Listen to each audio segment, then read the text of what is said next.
اچھا، یہ خیر خواہی کا جذبہ صرف مسلمان کی شان نہیں ہے، یہ انسان کی شان ہے. جو بھی سلیم العقل انسان ہوگا نا، اس کے اندر بھی خیر خواہی ہوگی. ہم نے دیکھا کئی مرتبہ کافروں کے اندر بھی خیر خواہی ہوتی ہے، چونکہ وہ انسان اچھے ہوتے ہیں، گو ایمان سے محروم ہوتے ہیں، مگر بائی نیچر انسان اچھے ہوتے ہیں تو وہ بھی خیر خواہی کو پسند کرتے ہیں. ایک کافرہ عورت کا میں واقعہ آپ لوگوں کو سناتا ہوں، پھر میں بات کو مکمل کروں گا. ایک عورت تھی جو 60s میں تھی، یعنی اس کی عمر تھی کوئی 65 سال. اچھی ایجڈ عورت ہو جاتی ہے.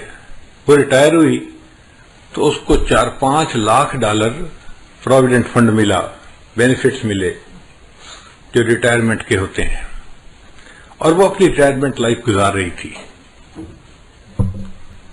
بڑی گاڑی اس نے رکھی ہوئی تھی، 4 ویلر ڈرائیو.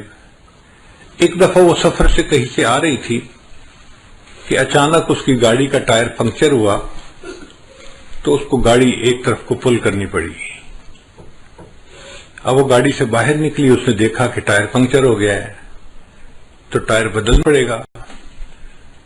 لیکن بڑی گاڑی کا ٹائر وزنی بھی ہوتا ہے اور اکیلے بندے کا اس کو ریپلیس کرنا مشکل بھی ہوتا ہے.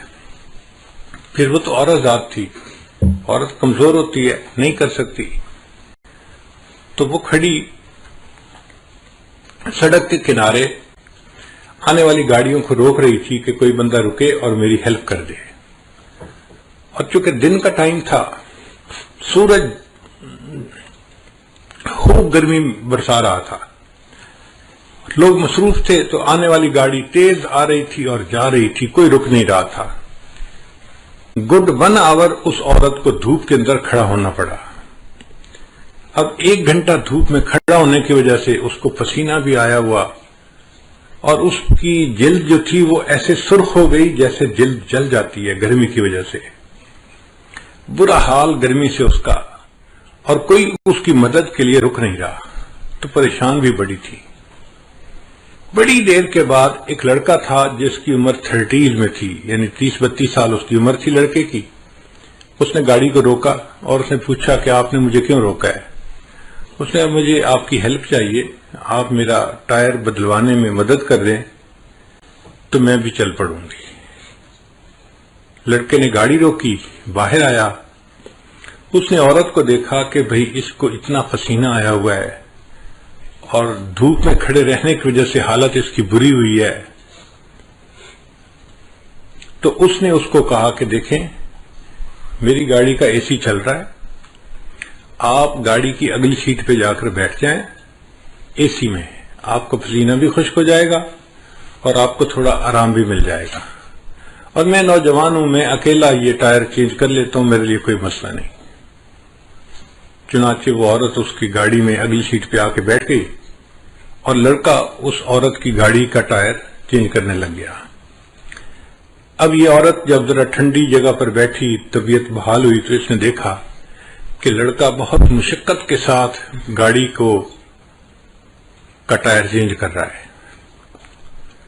تو اس کے دل میں احساس ہوا کہ یہ نوجوان بچہ ہے اور اس نے میری خاطر اتنی تکلیف اٹھائی، مجھے آرام دیا اور خود اکیلے تکلیف اٹھائی. یہ مجھے بھی کہہ سکتا تھا کہ مجھے ہیلپ کرو تو میں ہیلپ کرتی. مجھے اس نے ایئر کنڈیشن جگہ پہ بٹھا دیا اور خود دھوپ میں لگا ہوا ہے کام کرنے. تو اگر یہ ٹائر بدل دے گا نا تو میں اس کو $200-300 گفٹ دے دوں گی تاکہ اس کا بھی فائدہ ہو جائے. خیر کچھ دیر لگی، لڑکے نے ٹائر چینج کر دیا. اس نے آ کے کہا اس کو کہ ٹائر میں نے بدل دیا ہے، اب آپ اپنی گاڑی پہ جا سکتی ہیں. اس عورت نے $200-300 جیب سے نکالے اور لڑکے کو آ کے یہ میری طرف سے گفٹ لے لو. اس نے کہا نہیں، میں گفٹ نہیں لیتا. بس اس نے پوچھا کیوں نہیں لیتے؟ اس لڑکے نے آگے سے جواب دیا، It is objective of my life to help others. It is objective of my life to help others. When I help someone, I feel happy. یہ جو مجھے خوشی ملتی ہے نا کسی کی مدد کر کے، بس میرا ریوارڈ یہی کافی ہے، مجھے آپ سے $200-300 نہیں چاہیے. اب وہ عورت اپنی گاڑی میں آئی اور چل پڑی، مگر اس کے ذہن میں یہی فکر گھوم رہا تھا، it is objective of my life to help others, when I help someone I feel happy.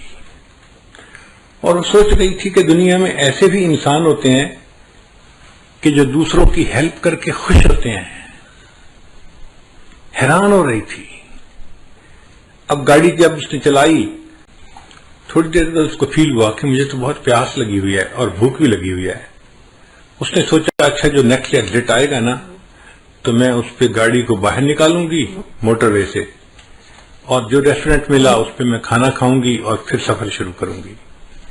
چنانچہ نیکسٹ ایگزٹ پہ اس نے گاڑی باہر نکالی اور قریب میں کوئی ریسٹورینٹ تھا، وہاں اس نے گاڑی پارک کی اور جا کے کھانے کے لیے بیٹھ گئی۔ اس ہوٹل میں ایک ویٹریس تھی ریسٹورینٹ میں جو کھانا لاتی تھی۔ اس نے پوچھا کیا چاہیے، اس نے بتایا مجھے یہی چیز لا دو، تو وہ ویٹریس اس کے لیے کھانا لے کے آئی۔ جب اس نے اس کے آگے کھانا لگایا نا، اب اس دوران یہ عورت یہی بیٹھی سوچ رہی تھی کہ اس لڑکے نے کتنا اچھا جواب دیا، it is objective of my life to help others, when I help someone I feel happy. اس عورت نے، بوڑھی عورت نے دیکھا کہ وہ جو ویٹریس کھانا لے کے آئی ہے وہ ایک نوجوان اور پریگننٹ لڑکی ہے، اور اس کے جسم کو دیکھ کے پتہ چلتا ہے کہ اس کا پریگننسی کا کوئی 6واں مہینہ چل رہا ہوگا، یعنی کافی قریب وقت ہے ڈیلیوری کا۔ اب ایسے وقت میں تو عورت کو گھر پہ آرام کرنا چاہیے، مگر وہ ڈیوٹی کر رہی تھی، تو اس نے سوچا یہ غریب لڑکی ہوگی، اس لیے اس کو نوکری کرنی ہے تاکہ اپنے آپ کو سپورٹ کر سکے۔ تو اس نے اس سے ذرا بات پوچھی کہ تمہارا کیا حال ہے، تم کیا کرتی ہو؟ اس نے بتایا کہ میں شادی شدہ ہوں اور میں پریگننٹ ہوں اور میرا 7واں مہینہ لگا ہوا ہے اور 2 مہینے کے بعد ڈیلیوری ہے، مگر یہاں پہ جو ہاسپٹل ہے نا اچھا، وہ بہت مہنگا ہے، اور میں اور میرے ہسبینڈ ہم دونوں چاہتے ہیں کہ بچے کی ڈیلیوری وہاں پہ ہو، مگر اس کی فیس ہم نہیں دے سکتے۔ تو ہم میاں بیوی نے آپس میں مشورہ کیا، کچھ پیسے میرا ہسبینڈ جمع کرے گا اور کچھ پیسے میں جمع کروں گی، اور مل کے ہم اس فیس کو ادا کریں گے۔ اب چونکہ میں نے پیسے جمع کرنے ہیں تو میں اس وقت چھٹی نہیں لے سکتی، مجھے اس پریگننسی کے باوجود ڈیوٹی کرنی ہے۔ میں تکلیف اٹھا رہی ہوں مگر میں ڈیوٹی کر رہی ہوں۔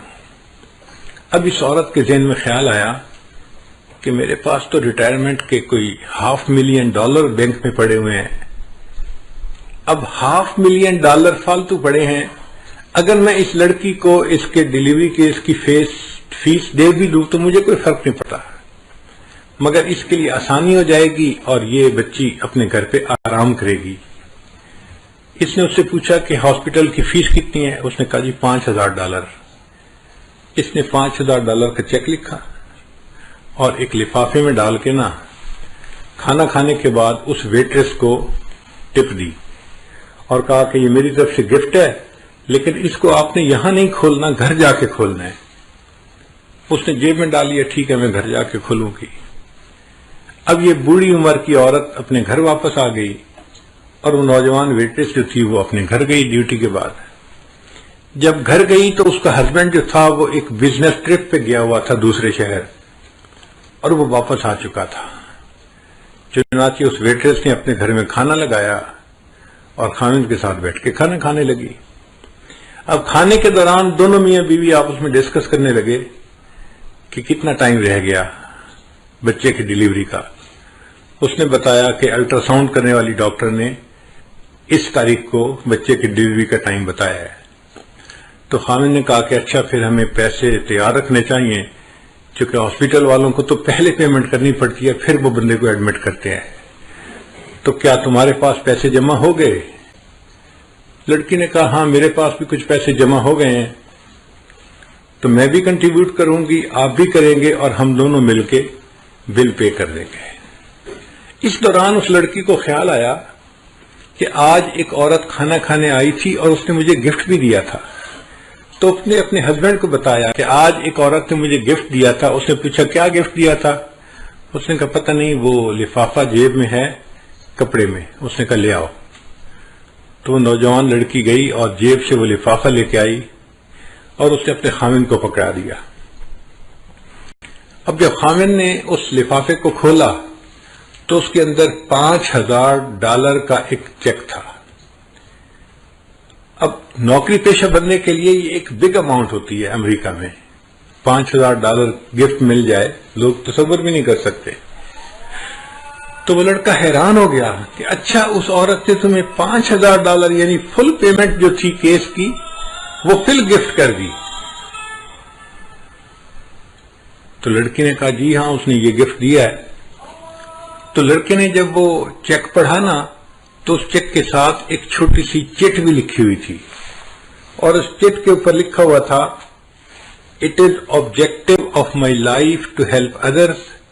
When I help someone, I feel happy. تو لڑکے نے وہ فقرہ پڑھا. یہ وہ لڑکا تھا جس نے اس عورت کے ٹائر کو چینج کیا تھا. اس نے اس عورت کی ہیلپ کی تھی اللہ کی خاطر اور اللہ نے اس عورت کے دل میں ڈالا. اس نے اس کی بیوی کو $5000 کا چیک دے کے اس کو ہیلپ کر دیا تھا. What goes around comes around. ہم دوسروں کے ساتھ خیر خواہی کریں گے تو اس کے بدلے اللہ ہمارے ساتھ خیر خواہی کا معاملہ فرمائیں گے. خیر خواہ بندے کے ساتھ ہمیشہ خیر خواہی ہوتی ہے کیونکہ اللہ اس کے ساتھ خیر خواہی کرتا ہے. کوئی اس کی بدخواہی کر ہی نہیں سکتا. اس لیے ہم انکنڈیشنل خیر خواہی کریں دوسروں کے ساتھ. ہمیں اس میں یہ نہ توقع کہ جی وہ تو ہمارے ساتھ خیر خواہی نہیں کرتا ہم کیوں کریں. بھئی وہ کرتا ہے یا نہیں کرتا ہم تو کریں نا. جب ہم کریں گے تو اللہ تعالیٰ اس کے بدلے ہمارے ساتھ بھی خیر خواہی کا معاملہ فرما دیں گے. تو ہمیں چاہیے کہ ہم اپنے اندر خیر خواہی کا جذبہ پیدا کریں اور ہر ایک کا بھلا سوچیں, ہر ایک کے ساتھ اچھا سلوک کریں.